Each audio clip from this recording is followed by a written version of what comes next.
Salut tout le monde, donc on a vu dans les vidéos précédentes comment saisir une nouvelle donnée avec le module Octax.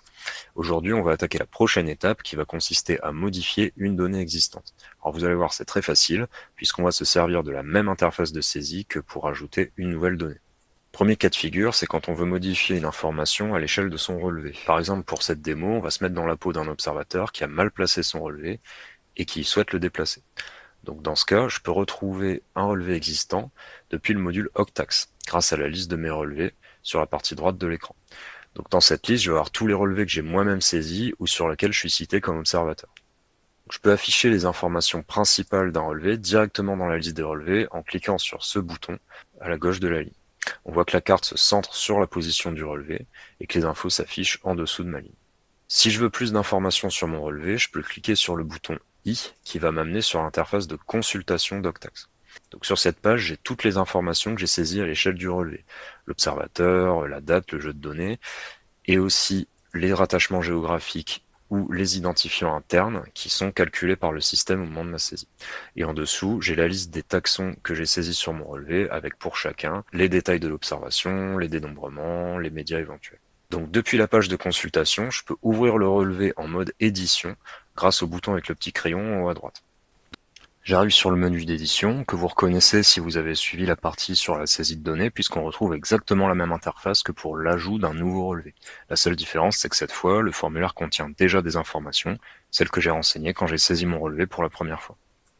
Donc, quand je suis dans cette interface, je peux modifier toutes les informations que j'ai saisies sur mon relevé. Je peux par exemple ajouter un observateur, je peux en retirer un avec la petite croix ici à gauche du nom, je peux modifier la date, le commentaire. Et pour modifier la localisation de mon relevé, j'utilise le bouton ici en haut à gauche, je clique dessus et je repositionne mon relevé sur la carte. Quand j'ai fini, je pense à enregistrer mon relevé pour que mes modifications soient conservées, puis je termine ma saisie.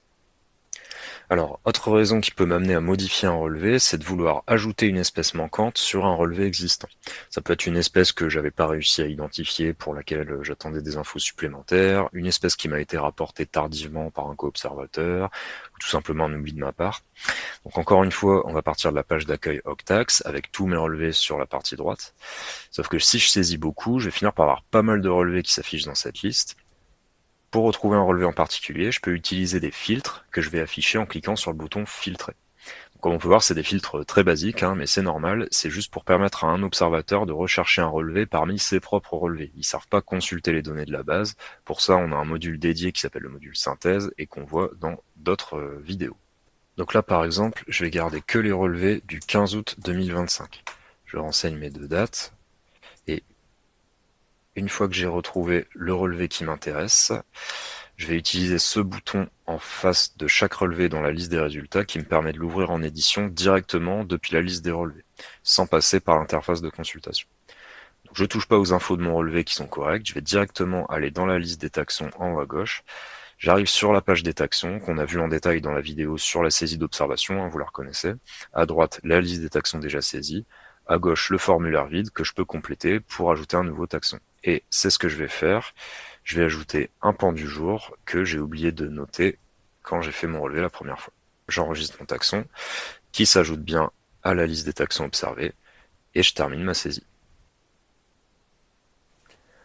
Dernier cas de figure qu'on va voir aujourd'hui, celui où on veut modifier une info à l'échelle de l'espèce. Ça peut arriver quand on a oublié d'indiquer une information importante, qu'on a fait une erreur de saisie. On peut aussi avoir des demandes de rectification au moment de l'examen de la donnée par les validateurs, par exemple en cas d'erreur sur l'identification de l'espèce. Alors, là par exemple, on voit que j'ai saisi une donnée après avoir vu un blaireau mort sur la route. Malheureusement, ça arrive assez souvent. Le problème, c'est que j'ai oublié de modifier le champ état biologique, et donc j'ai une incohérence au niveau de ma donnée. Donc je vais retourner dans l'interface de saisie pour la corriger, et là j'en profite pour vous montrer une petite astuce. Quand je suis dans la synthèse, j'ai pas besoin de repasser par la page d'accueil du module Octax pour éditer mon relevé. Au niveau de la fiche d'observation, j'ai ce petit bouton en haut à droite qui me permet d'afficher la donnée directement dans le module de saisie, et en cliquant dessus, ça va m'ouvrir la page de consultation dans un nouvel onglet. J'ai le même bouton ici à l'échelle de la liste des résultats. Je passe en mode édition, comme tout à l'heure, j'ouvre l'onglet taxon. Et cette fois, je ne vais pas ajouter un nouveau taxon, mais modifier un taxon existant. Donc pour ça, je survole ma liste de taxons à droite, j'ai le petit bouton d'édition qui apparaît à côté du taxon, je clique dessus et ça me charge dans le formulaire de saisie les informations que j'ai rentrées pour mon taxon. Donc, je modifie mon taxon, en l'occurrence je choisis la bonne valeur pour l'état biologique, j'enregistre mon taxon qui repasse dans la liste des taxons du relevé avec la bonne info. Et on voit que la modification, elle est directement répercutée dans la synthèse. Donc pour quitter l'interface de saisie, je clique sur le bouton Terminer la saisie. Et j'arrive sur la page des résultats de taxe. Alors une dernière chose à savoir, c'est que je ne peux modifier que mes propres données, c'est-à-dire celles que j'ai saisies moi-même ou sur lesquelles je suis cité en observateur. Ce qui paraît logique, une observation c'est une donnée scientifique, donc seul son auteur peut revenir dessus. Quand je suis dans Octax, de toute façon je vois que mes propres relevés, donc je peux pas m'amuser à aller modifier celui du voisin. Et quand je suis dans la synthèse, si j'essaye d'ouvrir en édition une donnée dont je ne suis pas l'auteur, je vais avoir un message d'erreur qui me dit que, en gros, j'ai pas le droit d'accéder à cette partie du site. Enfin, dernière restriction, en tant qu'utilisateur, on ne peut pas supprimer de données dans ClickNet, y compris ses propres données. On voit qu'on a un petit bouton ici qui sert à ça normalement, mais qui est grisé. Alors ça peut paraître un peu strict, mais il faut bien avoir en tête que toute suppression est définitive. On ne peut pas revenir en arrière, c'est vraiment à prendre avec des pincettes. Et par ailleurs, les données saisies dans ClickNet, elles circulent. On peut les mettre à disposition de nos partenaires qui en font la demande, on peut les partager dans le cadre de projets régionaux, on les remonte à l'échelle nationale, dans le cadre de ce qu'on appelle le SINP. Ça fait que votre donnée, elle n'existe pas que dans ClickNet. Et même si elle est supprimée dans ClickNet, elle peut continuer à exister ailleurs. Au niveau technique, il faut savoir que c'est relativement facile de détecter qu'une donnée elle a été ajoutée ou modifiée, mais c'est beaucoup plus difficile de détecter qu'une donnée qui existait n'existe plus. Donc pour éviter les problèmes, on a fait le choix de désactiver cette fonctionnalité.